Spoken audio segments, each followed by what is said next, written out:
Ayan, mag-spray na po tayo ng tree licer. Ayan, kailangan medyo ipaligo natin konti sa tanim natin na ayan.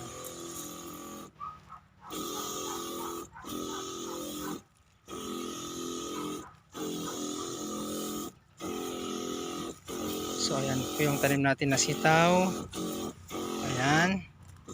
So kailangan na talagang patamaan po yung mga dahon, yung mga bulaklak. Ayan po, para ma-absorb niya po yung nutrients galing po sa tree licer foliar fertilizer po. Ayan, shout out po kay Norberto Lopez. Siya po nag-sponsor po sa ating tinatawag na tree licer foliar fertilizer. Ayan po yung mga bunga po niya. So ayan po yung mga bulaklak niya po. Ayan, marami pong bulaklak po to. Ayan. Thank you so much.